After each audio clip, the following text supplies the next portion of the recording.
And then they extorted her for $5 million, found her guilty in order to discredit her from ever being licensed as a money services business with the FDIC, because she had been found guilty of being an unscrupulous finance company owner, and the feds don't play with that. They're not going to let you own a finance company, a bank, or anything close to a bank when you have been found guilty by a 12-member jury for being an unscrupulous finance company owner. It was a scheme. And an attorney's son named Greg Fuller was the fall guy, the pawn.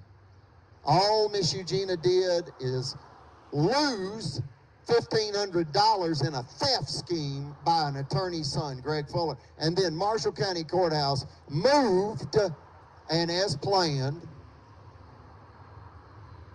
a man came into our office during that $5 million lawsuit, and he said, "You don't know me and you don't need to know me, but I'm familiar with the $5 million lawsuit that this finance company is involved in currently.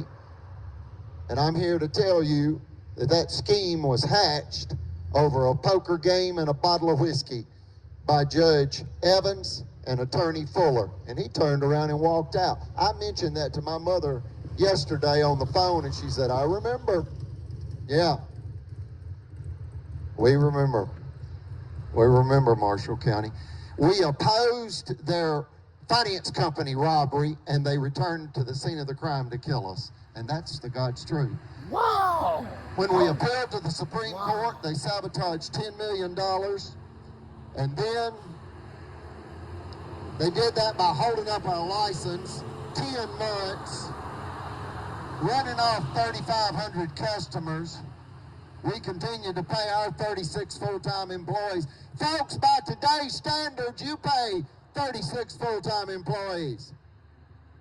You'll spend $250,000 a month to do that. We did it with no revenue. Why? They were systematically strangulating us to death. Why?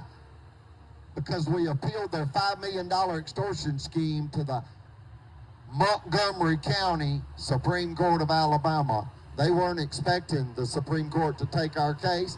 They were not expecting the U.S. Department of Justice to take our case.